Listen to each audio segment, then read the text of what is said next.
working, man. I know what my audience like.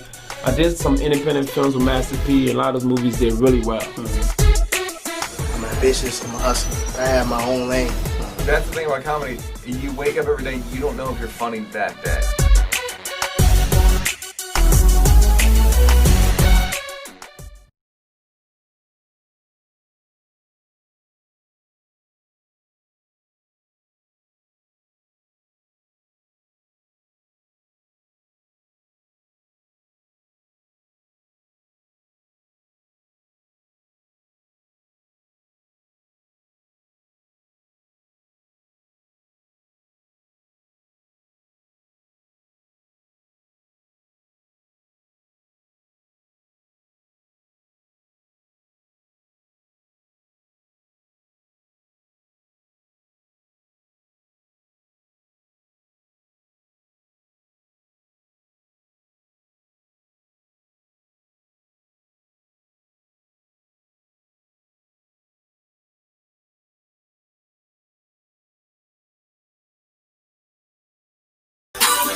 Yeah. Let me see him on Facebook. Oh yeah. Okay, there it is. Yeah, there we go. There he is.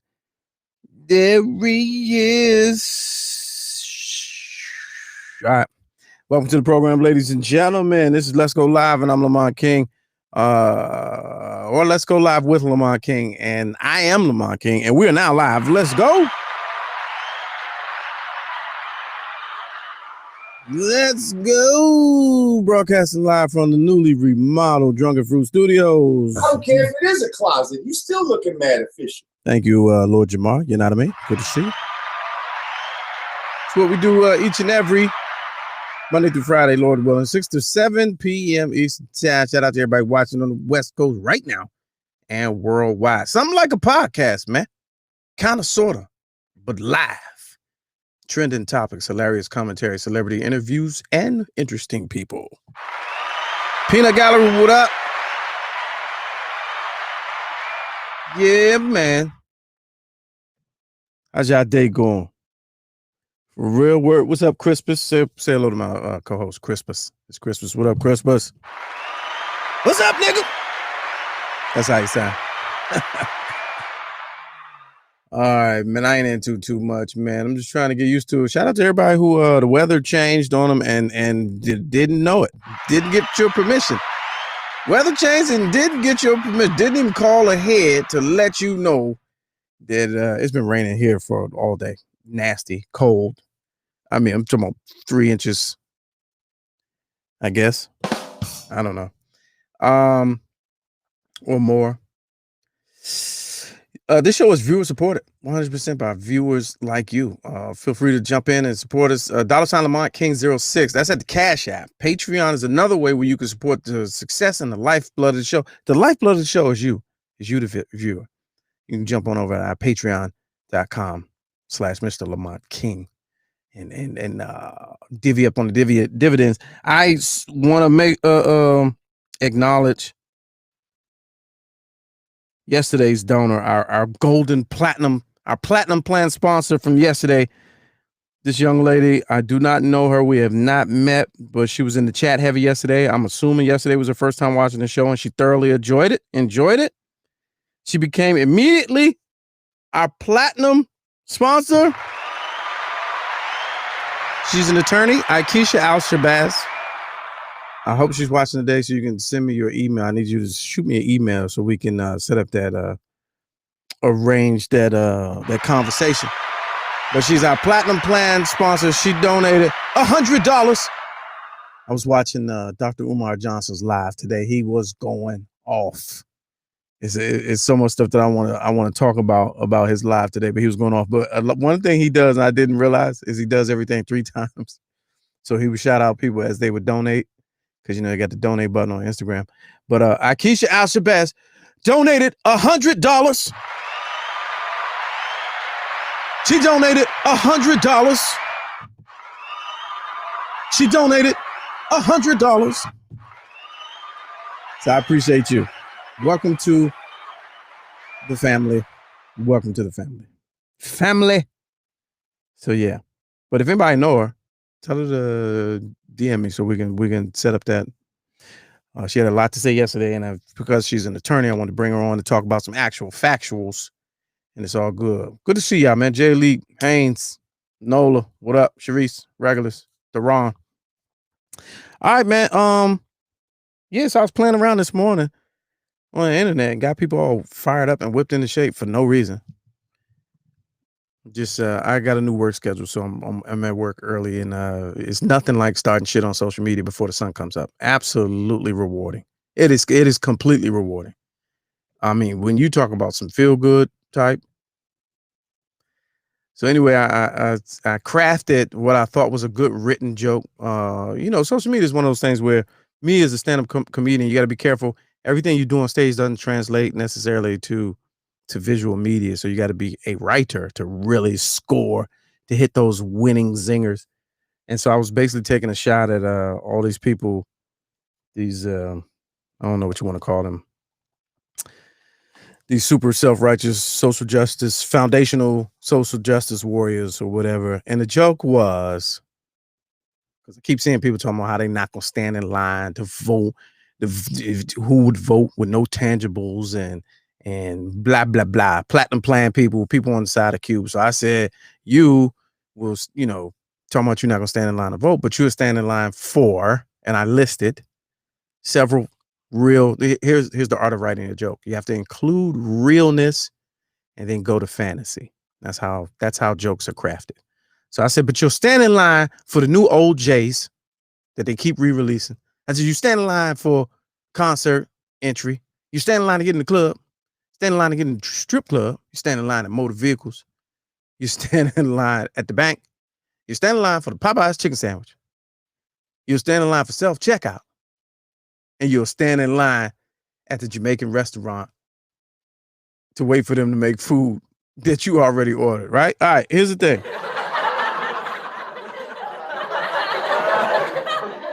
The punchline was the Jamaican restaurant. All right, if you can pick up on cerebral, sarcastic humor and you follow my page enough, I guess, my social media, the punchline was Jamaican restaurant. Well crafted within that bit was social commentary, biting social commentary, a jab at followers of the Contract with Black America, slight jab. Man, when I tell you on Twitter, these people went off on me all day. When I tell you, if I didn't have thick skin, my feelings would hurt. Man, they called me all kind of. Somebody called me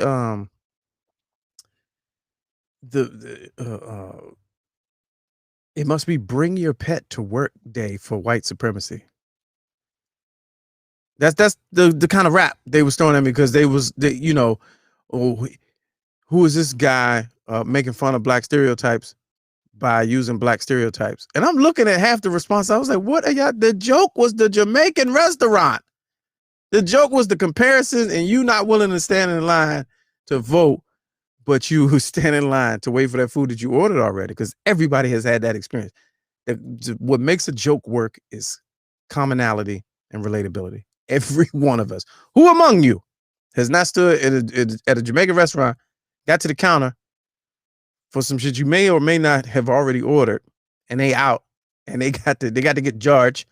George has to come down, or Trevor has to get in the kitchen and cook some more of the shit that should have been readily available. Who among you has not done that?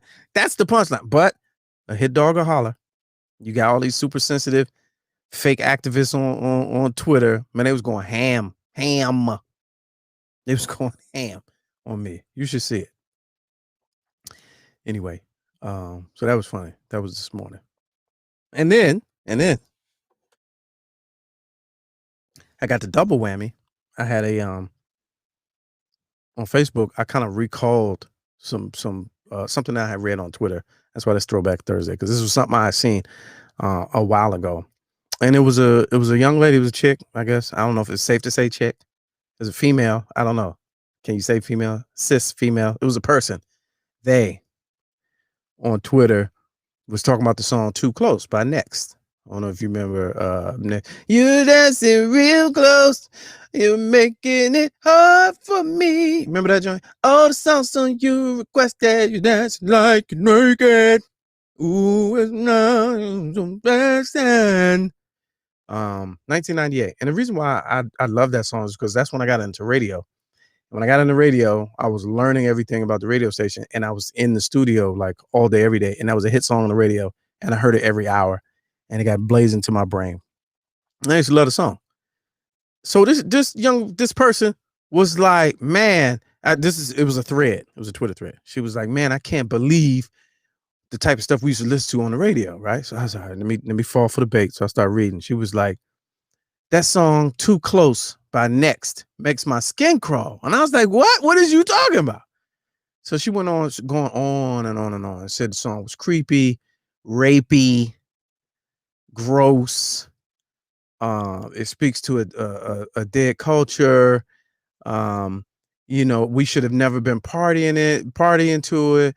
And she closed out with, that's one of the songs that radio should cancel. They shouldn't even play it no more.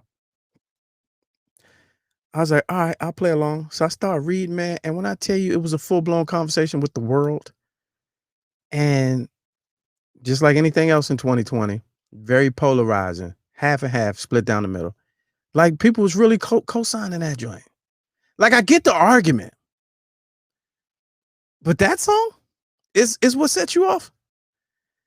People was co-signing Echo Chamber and the whole 9 year girl, and I can't believe, and she's telling him to back up, and he's still dancing, putting his. Who wants to be in a club with a man walk up to you that you don't know, put his semi-erect penis on your back or on your ass while you're dancing while the music is playing? And I was like, get the fuck out of here. What are you talking about? Are you kidding me? Are you kidding me? In that environment, that's the rules of engagement. And I'm not even gonna say back then. I'm gonna say stop playing. Like people get super conscious and wake up and woke and act like they was never asleep. And two, like these things are so far-fetched and irrational and improbable. And I was like that, and she said it was a toxic song and all this other stuff. So in the middle of the conversation, this is 2020, this is years we living in, folks. In the middle of the conversation, somebody, some troll, slickster, brought up, WAP or whatever. And so the counter to the WAP was from all the, I guess, women, the cis women, was, WAP is about women's empowerment. So it's different. And I was like, oh man, if y'all don't stop. That's the dumbest thing I've ever heard in my life. There's no wonder you get D's and everything. It's just unbelievable, man, that this collective consciousness, this fake consciousness we have in two conversations that I'm referring to, and I'm looking at how people just bandwagon other people's talking points. And it's to a point, it's scary. Because it's to a point where, original thought, a lot of people on social media, a mere thumb swipe away, because you're on the internet, a thumb swipe away from all the available information that has ever existed in the world, and you still refuse to do research. Your opinion is influenced by others, shaped, molded. Your talking points are borrowed. And it's just wild, man, how sad day, man. I really came under attack. Check my timeline on Twitter, man. But today wasn't all bad, man.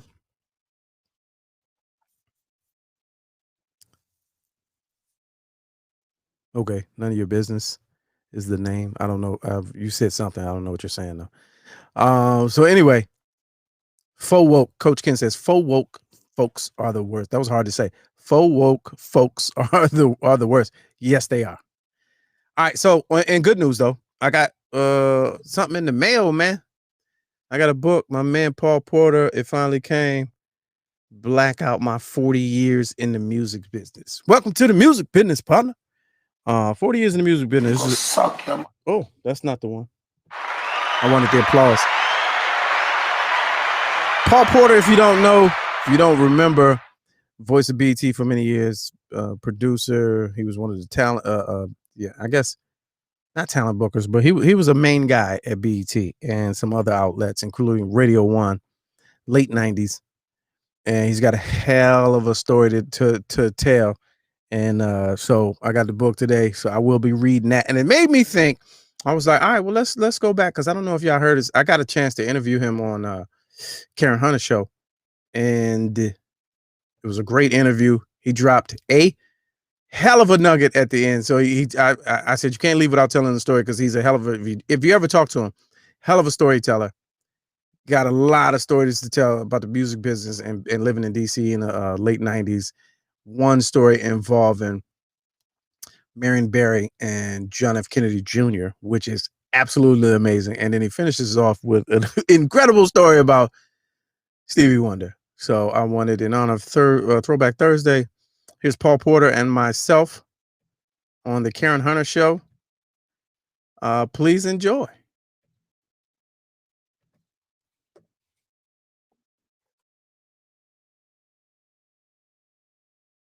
And this guy right here is a legend in TV and radio and all around media. You might remember his name and his voice from BET in the early days, and also now from Rap Radar, a couple of radio stations up and down the East Coast. A big time music programmer for the network, the BET network, in the 80s, and just a very vocal personality on music and the game in general. He's got a book out. It's called Blackout, My 40 Years in the Music Business. Please, ladies and gentlemen, welcome to the program, new friend of the family, Paul Porter. Paul, man, big brother. Thank you, Lamont, man. How you, bro? You trying to age I'm good, me, man. I was at BET in the 90s and early 2000s, man. I don't want to be that old yet. Yeah, okay. You at the radio station, that unnamed radio station in the 80s. So my bad. I had it flipped. Yeah. The Capitan. What did Donnie used to call you? El Capitan? Yeah, well, I put the L in there, man, as I branched into my Latin community, but yeah, he dubbed me the captain back in the day. Yeah. Captain Paul Porter. So you're originally from Boston, I believe.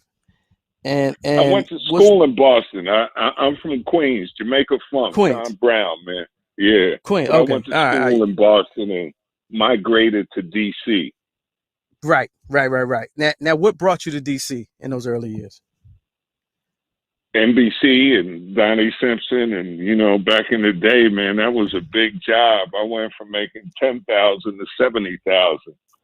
That was the early '80s when they had unions and good pay. Yeah, unions and good pay, and when work was fun. I got a chance to read through the book, Blackout, My 40 Years in the Music Industry, and I got to tell you, it was an easy read, and I don't know if I'm partial because of my experience starting off in radio straight out of college. That made it that much more interesting and relatable. But the stories you tell, I mean, you've got a hell of a resume, and a hell of a collection of stories. And when you look at the end of it, you're like, man, you survived all of that. What does it look like on the other side to you? What does the game look like? What does music and entertainment look like for somebody that's spent 40 years in it? Well, it's funny, man. Going back in time, music was so powerful, man. And music has sort of lost its power. It's more of an event now than it is a love of music. Like the songs we hear today, the Cardi and Megan and WAP, they burn out so quickly. But we used to love artists and bands for a long time. So musically, I'm deprived. Like the song that changed my life, I talk about in the book, was when I was growing up in Queens. I used to ride my bike by James Brown's house, and back then we were Negroes. And when "Say It Loud, I'm Black and I'm Proud" came out, I've been black ever since. And getting those the power in songs now, it's just different, man. It's sort of like a quick burn. I got my own radio station down here in Orlando, The Wire, and I play hip hop and R&B still. And I'm 60 years old, but I love the art form. But the message and the messengers are just different now. It's sort of sad to me because music can be empowering. It's always been for Black folks, and it's not the same anymore. Now this is kind of a softball question, but you said you're 60, so you saw the birth of hip hop, of that genre. When and how did it change, in your opinion? It's funny, man. In the '80s when hip hop sort of broke, we was still telling stories. The Public Enemies and the Chuck D's, and then in the '90s, once gangster rap and I got over the BET, we started. The balance was sort of gone. Like, back in the day, man, love songs were always number one. The Commodores, Earth, Wind and Fire, and Luther Vandross. Like, I grew up as an only child, so I got my game off of like records. So now it's just different. It's it's a quick burn. Now we whopping every day, and there's still a lot of artists that have powerful messages in the music, but they don't get the same exposure because supposedly the audience doesn't want that. But I call that BS. Now, as your days, back to your days at BET, you were a music programmer, and I was those program director talent. Mm-hmm. For those that don't understand what that is, you were responsible for pretty much what we saw airing on the channel. Yeah, indeed, man. Yeah. So what type of challenges did you face back then? With with being somebody you were essentially a gatekeeper as far as the video content was concerned. So what were some of the things that you were up against back in those days, sitting in that seat? Well, it's funny when I took over as program director at BET, there was just like a lot of garbage. We had like 1,300 videos, and I reduced it down to 200. And the labels, they moaned, they groaned, but our ratings went up. This was before the sale to Viacom. And I just made a lot of changes. And we, at the time, BET was in 66 million homes. And when I took over at BET, I knew the game had changed. I checked into my hotel, and that next Saturday, I got a FedEx, and it had $30,000 in cash, 3 envelopes with $100 bills in it. And I was like, damn, this game has changed. Before it was, movies and concerts and parties, tickets, and then it just turned in. It turned into cold cash, and and that's how the business is run. We're in a capitalistic society, and people just don't understand the business side. There was like $11 billion in the music industry. And anyway, there's so much money in the industry, and everybody thinks they can zoom to the top, but there's just so many hands that got to get paid. So when you get there and that type of money is floating your way, people on the outside looking in, they a lot of people to this day still don't realize that is what was taking place back then. There was a reason why you saw a video 10 times in an hour. There was a reason why a certain song was played 20 times a day. And that reason was money for lack of a better word. Definitely. I mean, that's what drives it. You could have the greatest song and you'll never hear it. I mean, I see it to this day. I mean, it's funny when the Cardi B and Megan song came out last Friday, it broke all types of records. You know, I looked up the numbers and the spins, you know, certain stations were playing it every hour on the hour. And that's not by coincidence.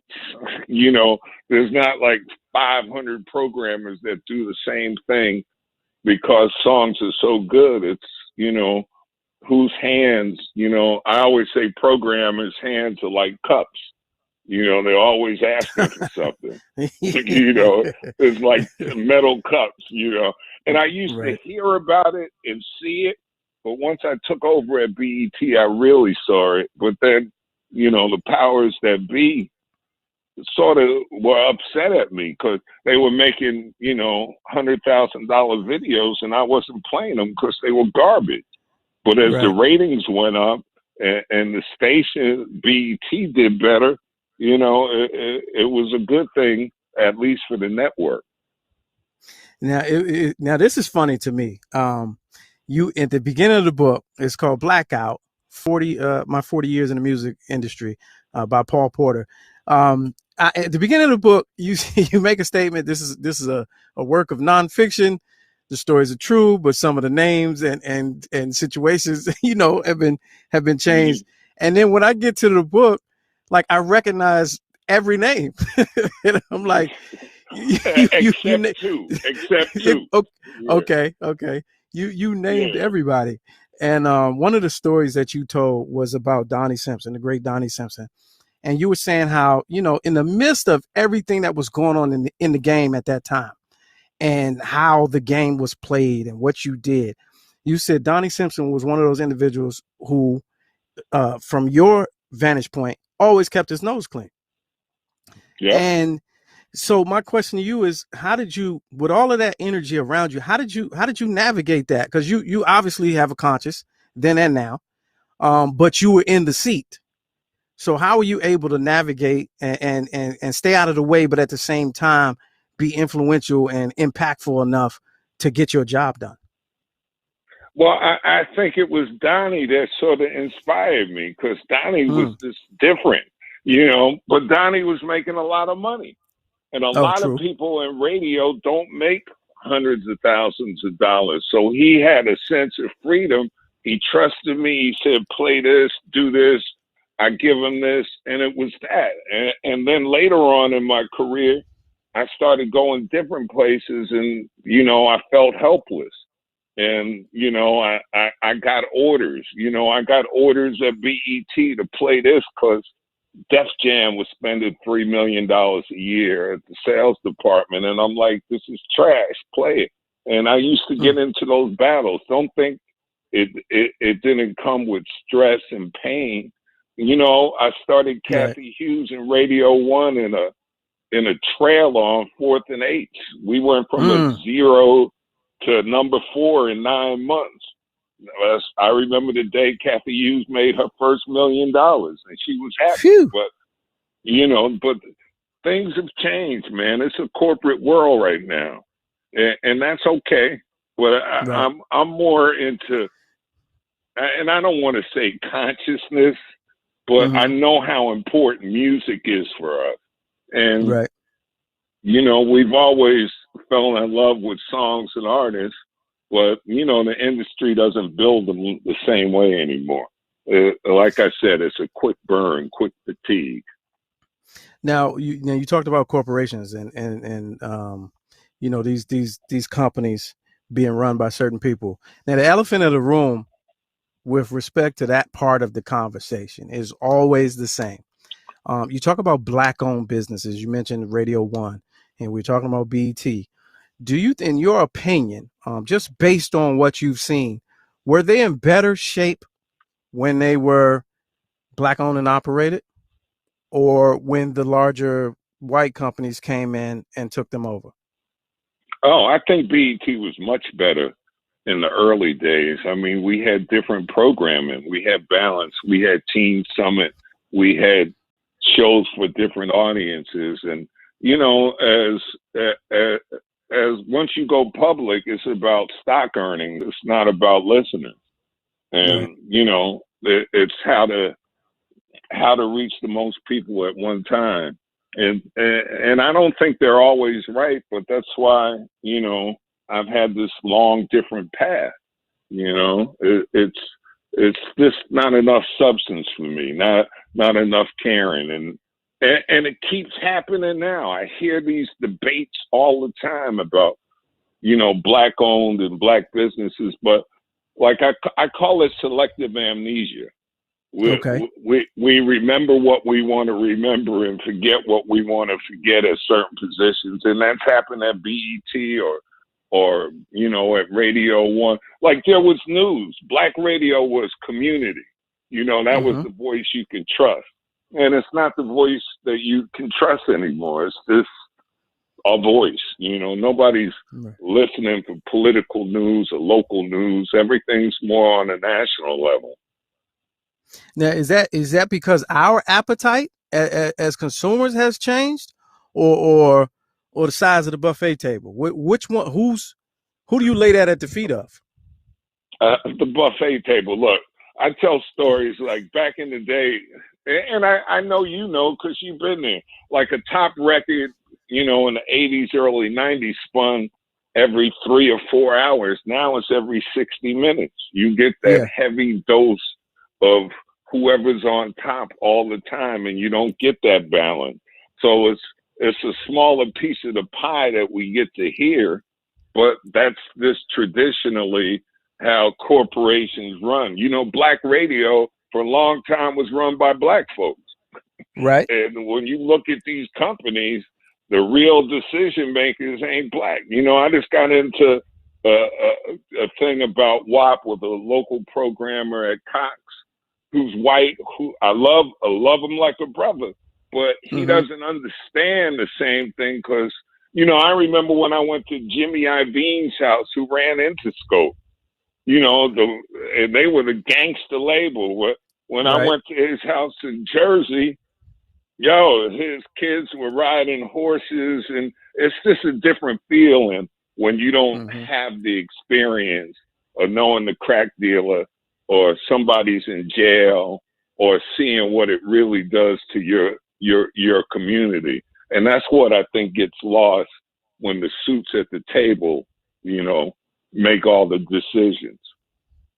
Now we've seen a new era of consciousness really kind of take over the game in summer 2020. I don't even know if there's a nickname for it yet, but just this collective wokeness that we witnessed from May to July. There's room for change as far as the music is concerned. Do you think it will ever go back? You know, whereas we're waking up, you know, young people and millennials and whatnot and saying, you know what, that music, we got a soundtrack. Hip hop is like a soundtrack for murder right now. And that's not feeding us. You know what I'm saying? Do you think there'll ever be a time where it will go back to the even it don't even have to be conscious, but a little bit more stomachable with kids in the car? Do you think it'll go back to that? No, I don't. You know, unless folks start talking up, because I see folks defending it all the time. You know, and I know I heard you talking about WAP last week, and now people look at songs like that as a liberation song. And, you know, that's a different type of liberation. You know, I call it a strip club song. I know where the place is, but if 80% of the songs sound like, you know, and I expect nothing less from Cardi and Megan. That's cool, but I just want some balance. There are no Chuck D's, there are no KRS-Ones, there's a J. Cole here and there, but, you know, Kendrick Lamar. But for the most part, it's about beating a sister over the head and misogyny and all that. And I think it feels different, you know, when you're 10 years old or 15 years old hearing it. And when I was that young, I didn't hear those type of things. So when I see young kids growing up, and this is the steady diet they get, I used to be mad at the kids, and that's sort of what turned my life around. You know, I was mad at them for being so raunchy, and then I said, I'm taking part of it. There was, you know, I was in New York at Hot 97, and there was this record by Raw Digger. Like, we used to date part songs, and the chorus was "Got to beat that bitch with a bat," and and a 11-year-old came up to me at a school out in Queens, crying about Mr. Paul. Can you get this record off the radio? And I read her note, and I said, "What happened, Latia?" And it's in the book. It's in the book. I said, "What happened?" She said, "My mother got beat up by my father. He beat her with a bat, and she's in Roosevelt Hospital." And right then the light bulb went off. I went back to Hot 97 and Emma's Broadcasting, and I told the story, and they made a quick reaction. They pulled the songs off, and a week later, I was off the air. Wow. They got rid of me, and that's when I started my fight.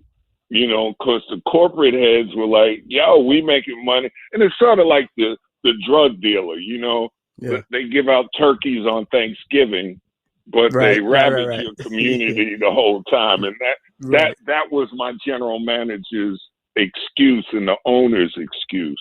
And next thing I knew, I was on television, and here it is 20 years later. Well, yeah, 20 years later, I'm still fighting the same battles. Now let's talk about that. How are you fighting? What are you doing now that's you know got you in a position where you able to put up that fight? To be independent, you know, not to be a slave to a check.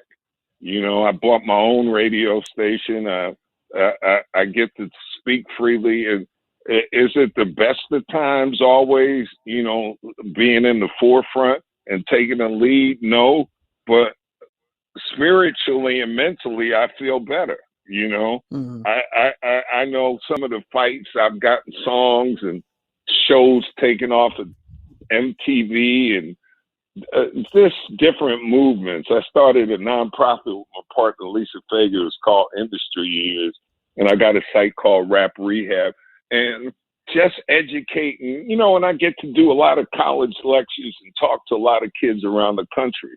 And once they find out how the business runs, they get it. You know, there was this great documentary by Byron Hurt. It's called Beyond Beats and Rhymes. And I think it's the best hip hop documentary.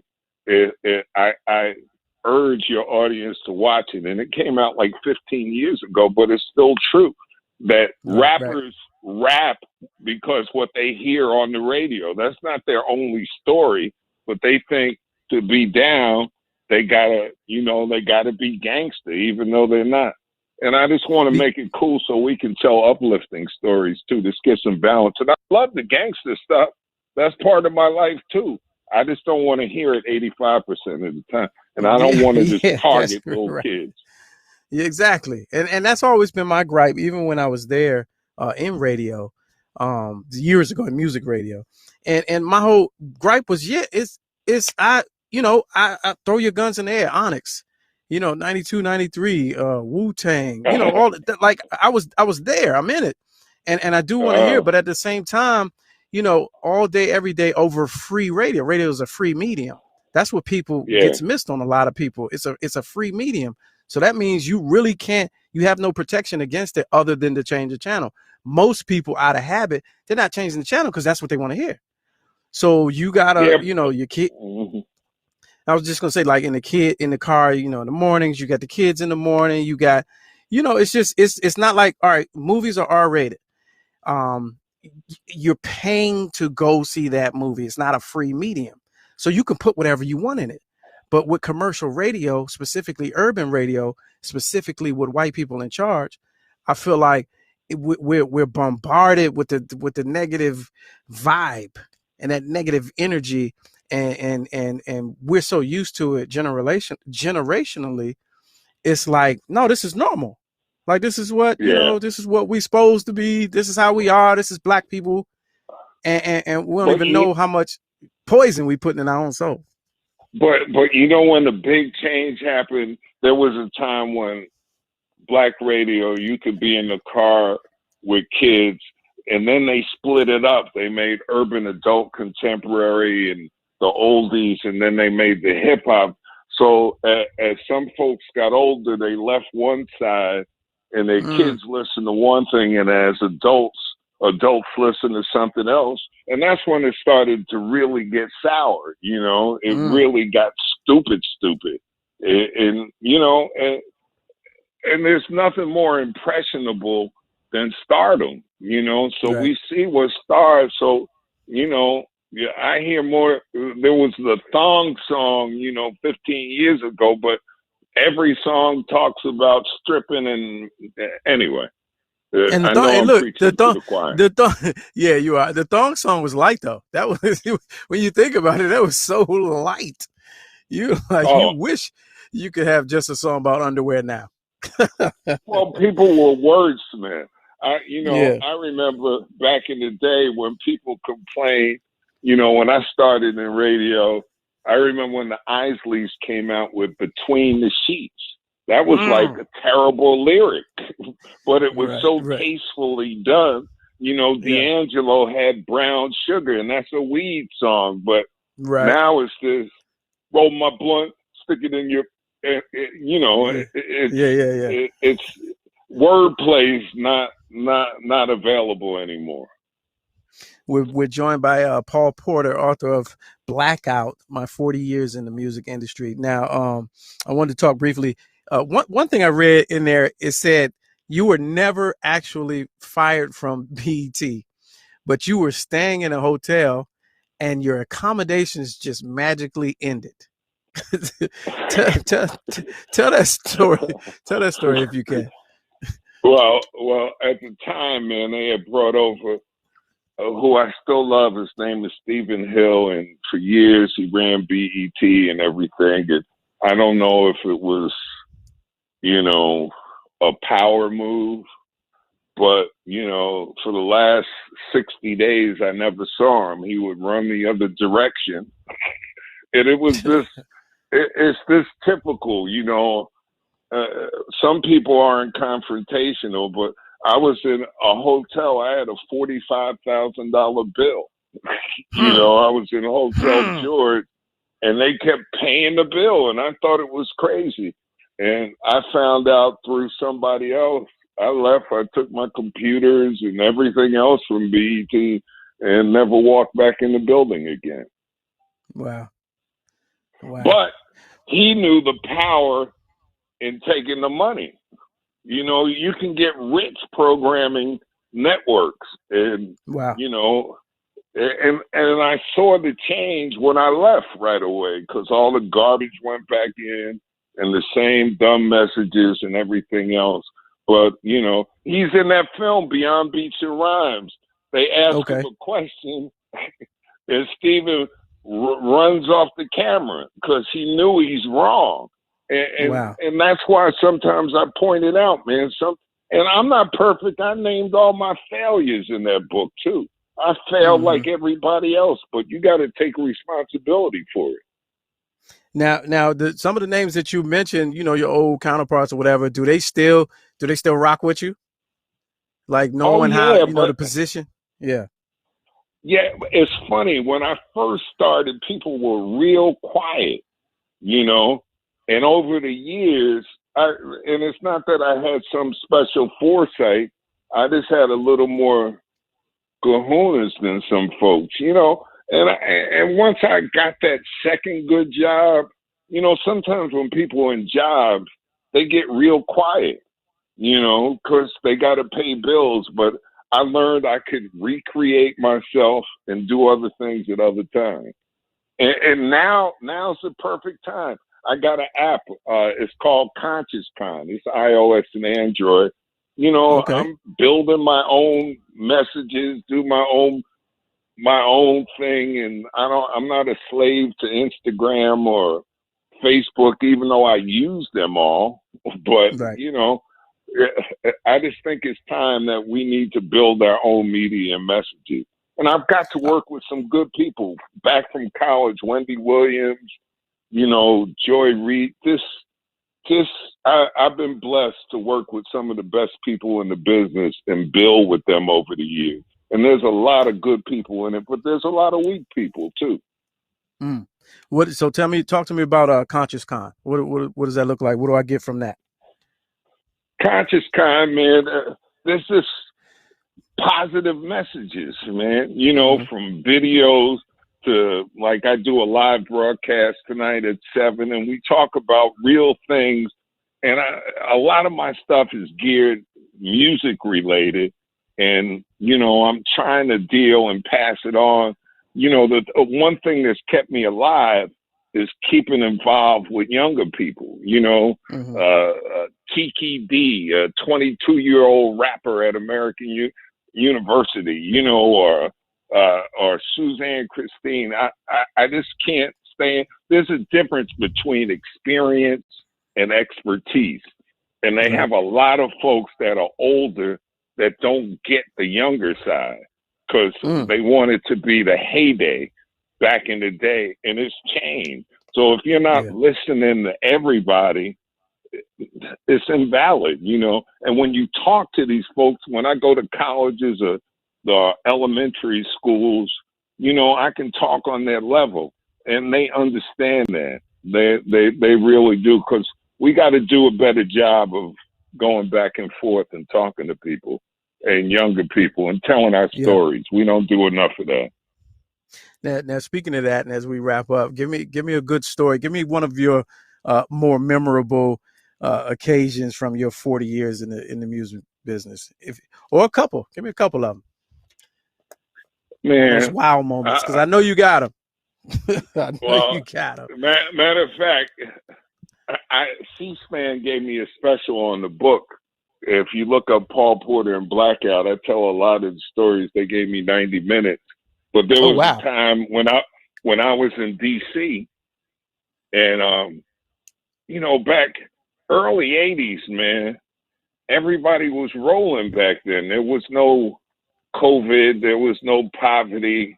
And everybody was getting high.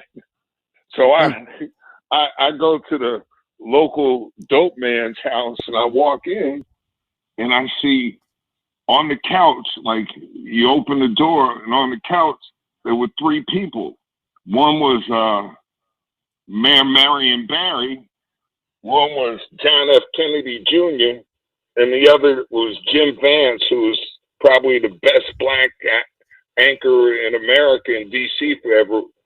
forever, and they're all gone now. They all have died, and you know,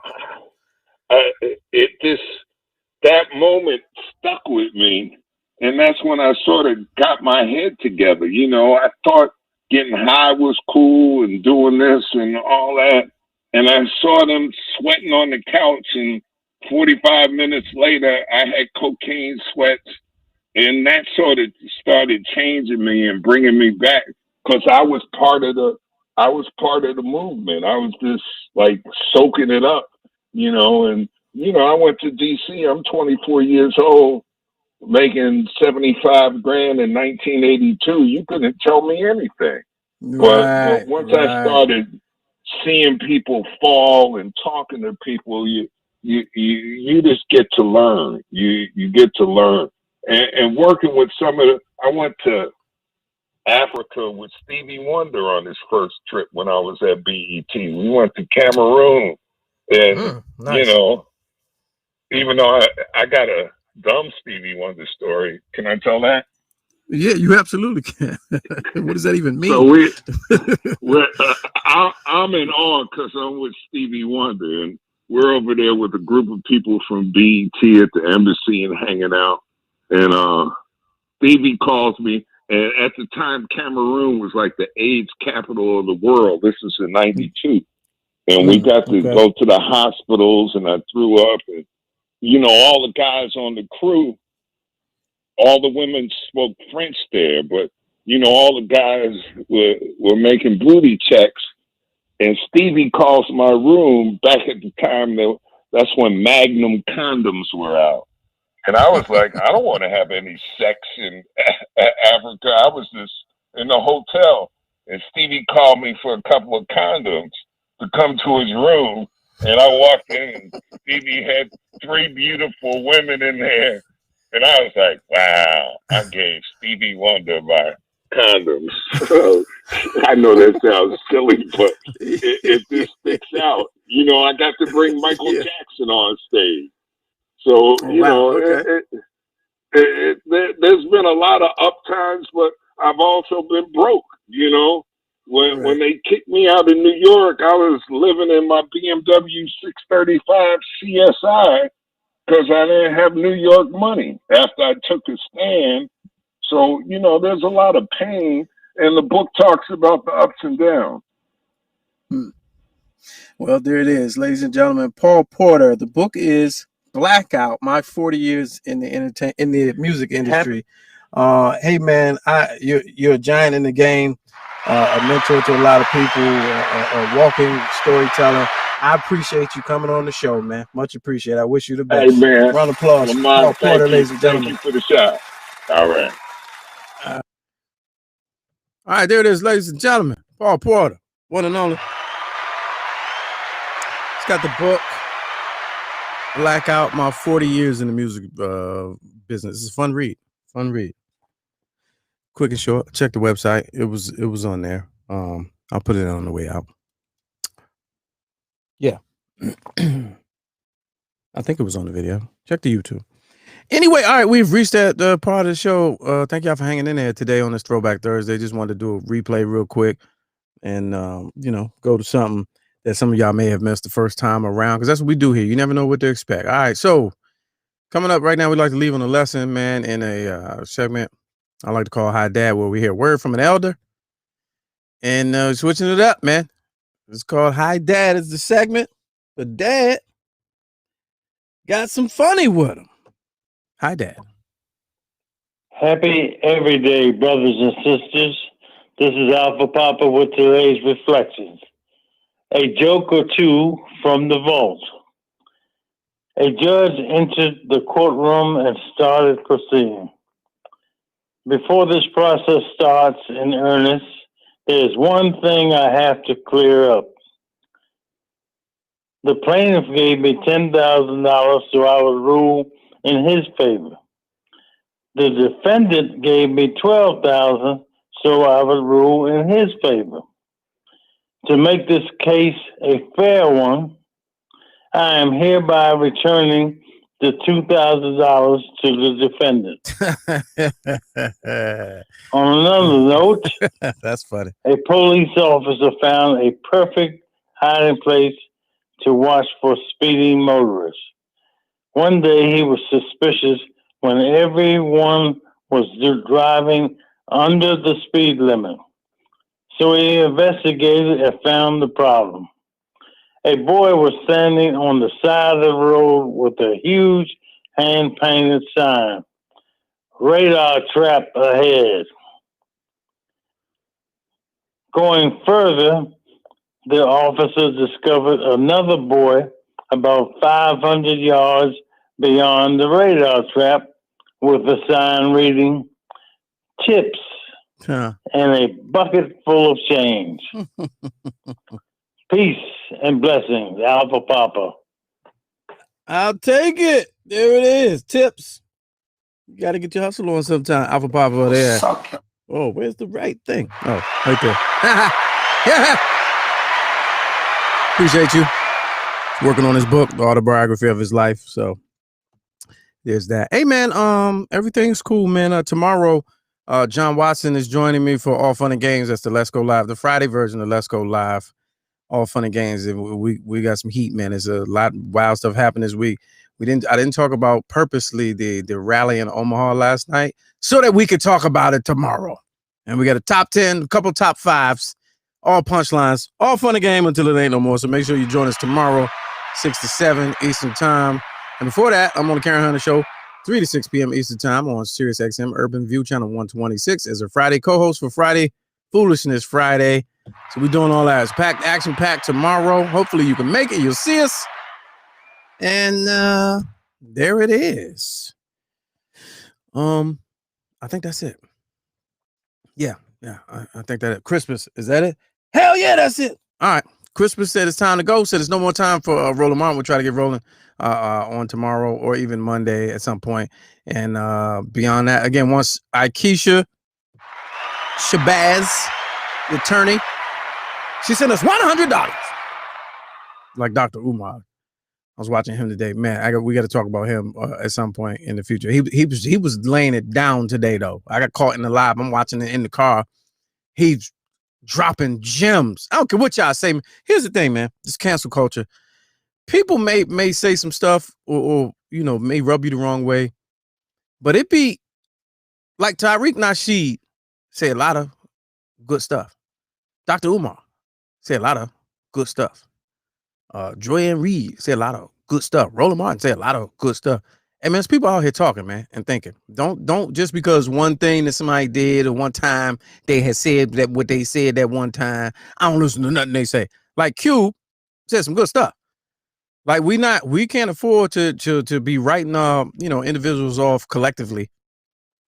8 people talking, we done wrote 7 of them off because we ain't one thing they said we ain't agree with. That can't work. So anyway, point is Dr. Umar was really going in today on his live. Funny guy. I don't think he's intending to be funny, but it was hilarious.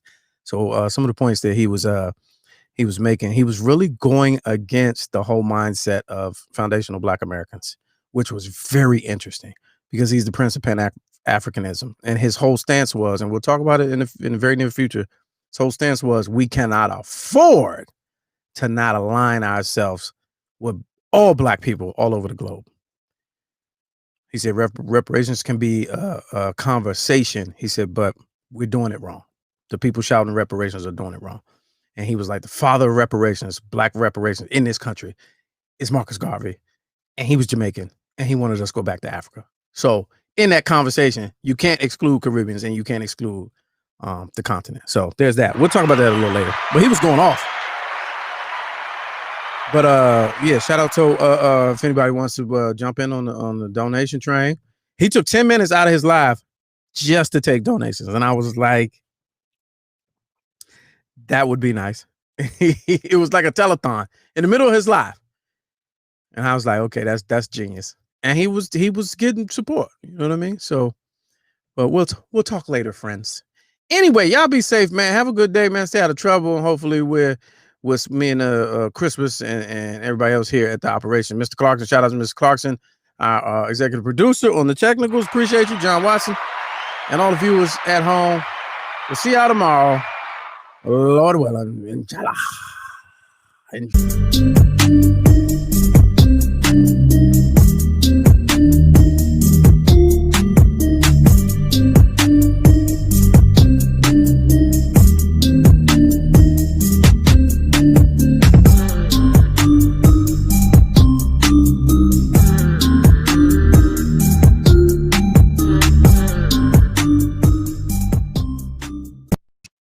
That was a good